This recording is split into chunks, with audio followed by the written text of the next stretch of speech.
Most Venetians don't live in the historic district in the center of the lagoon, but on the mainland. Here's the boundary for the full Comune of Venice. It includes the historic center right here, but it also includes many of the lagoon's islands and terra firma, or the mainland. Now you might be saying, so what? There are plenty of cities that have more people living on the periphery than in the historic center. And you would be right, but here are two reasons why I think Venice is different. First, at its height in the 1600s, the historic center of Venice used to be home to 200,000 people, vastly outnumbering the population of the surrounding areas. Today it's home to only 50,000 people. That's a massive difference, and that decline is not caused by suburbanization like in US cities. Second, almost nobody thinks about the parts of Venice outside of the historic center. I guess that most people don't realize that Venice exists outside of the lagoon.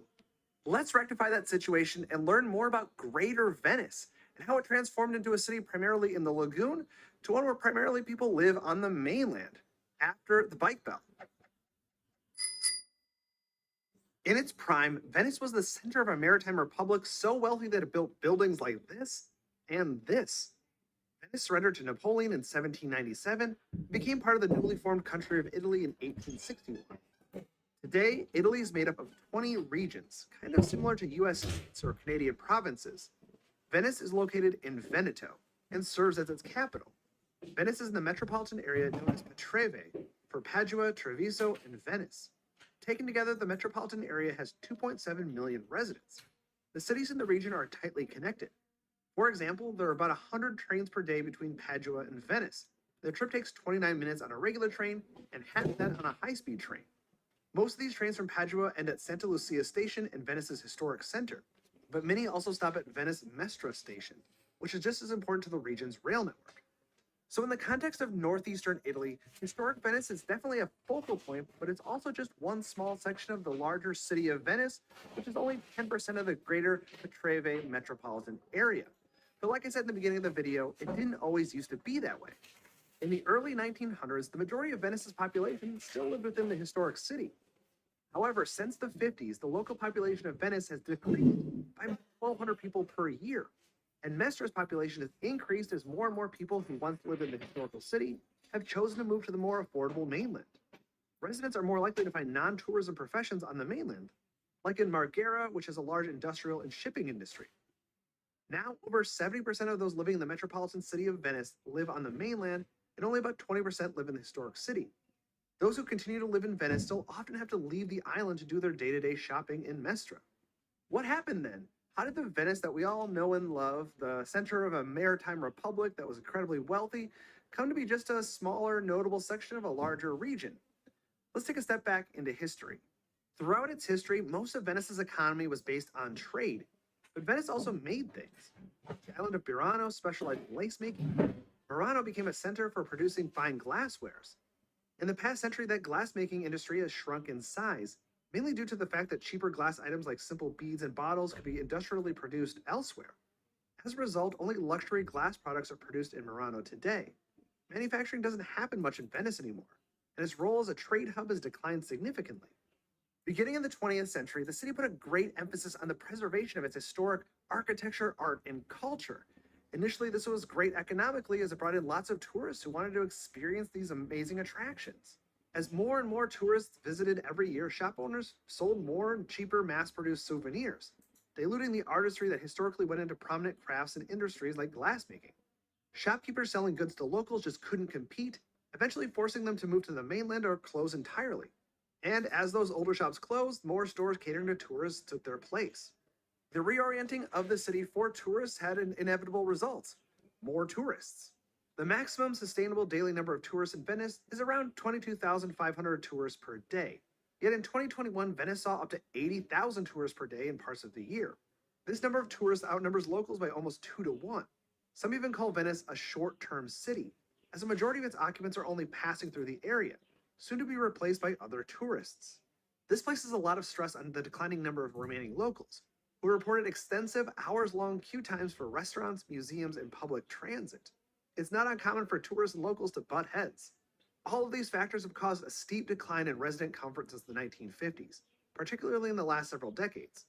Tourists, businesses cater to tourists, and the wealthy have inadvertently caused an increase in the cost of living within the historic city and a decreased quality of life due to insufficient everyday businesses like grocery or retail stores that are required to support locals. As tourism has flourished, many locals have been priced out of housing and have fewer opportunities for work. Landlords continue to significantly raise the cost of rent for locals. One article I found reported that a family lost their Venetian apartment after their landlord rose their monthly rent from 800 euros to 1,500 euros. Social services claimed they couldn't do anything to help as there were too many other similar cases that were already being dealt with. Once locals are priced out of their apartments, landlords often transform rentals into Airbnbs, hostels, or B&Bs where they can make more money by catering to tourists. A not so fun fact is that Venice not only is unaffordable to low income residents, but is increasingly unaffordable to middle income residents as well. Even though rental costs across the lagoon are half of what they are in historic Venice, some Venetian locals want to keep their city as they know it alive by continuing to live there. Unfortunately, younger residents with less income are often the first to be priced out, leading to an older, aging population in a generally inaccessible city for the elderly and disabled. Many are worried that a large number of young adults leaving the city for housing and work on the mainland will deprive the city of a future social fabric with a variety of different types of skilled workers. The steep population decrease has had many worried about the future of the city. Is there any way to make Venice more attractive and affordable to locals? Urban planning efforts catering to tourists often don't follow the comprehensive urban plans for the city. Many worry that Venice may be past the point of being able to fix the city's growing problems. And critics of Venice's urban planning efforts have expressed a desire for more of a focus on resident well-being, sustainability, and resilience in both short and long-term city planning. But Venice has not yet balanced those goals with tourist-focused goals. As historic Venice becomes more overcrowded by tourists, Mestre is beginning to gain more tourists each year as a result, as it's perfectly positioned close to the historic city, has interesting historical locations of its own, and has more typical everyday businesses and shops that are lacking in historic Venice. Finally, there's the issue of when Venice will become not only a ghost town for locals, but for tourists as well. In 2021, UNESCO threatened to add Venice to its list of World Heritage Sites in danger, and Venice narrowly avoided being added to the list by banning cruise ships in the city center. The Venetian government has attempted to enact other policies that limit large numbers of tourists. They recently enacted a 3 to 10 euro fee for day trippers to the island. They've yet to put an official limit on the number of people that are allowed to visit the historic city in a day. These efforts have saved the city from being placed on the danger list for now. UNESCO expects additional efforts to protect Venice from over-tourism and population decline to be set in place for a deadline later this year. The growing dependence on tourism, the city's increasing vulnerability to population loss, and the effects of climate change beg the question of how long the city will remain attractive to humans, period. The reality is that historic Venice may not have a very long future, and it makes total sense for ordinary Venetians to vacate it. The fall of the Republic, the crush of tourists, and sea level rise all spelled disaster for historic Venice. By 2100, when someone says they're visiting Venice, they may not mean this, but instead this. If you want to learn more about Venice, not from 2100, but from, say, 1100 at the height of the Republic, I've got you covered. I made an in-depth look at the rise of Venice and how they built their impressive canal city. It's one of my favorite all-time videos, and you can check it out by signing up for Nebula. Nebula is creator-owned, meaning that when you watch a video over there, you're actually supporting this channel more than watching it here. And that gets you access to all of my exclusive content, and there's a lot of it, completely ad-free. That includes all the great city series, a bunch of short bonus videos, planning ancient Rome, and more. In addition, you have creators like Wendover Productions, Real Life Lore, and Real Engineering posting incredible exclusive content on Nebula. My entire family is hooked on Wendover's Jet Lag series, which is the best show if you like wholesome reality TV mixed with train travel, and that's me. And now if you sign up with my link, you get free access to Nebula classes, where our creators host classes on how to be, well, a creator.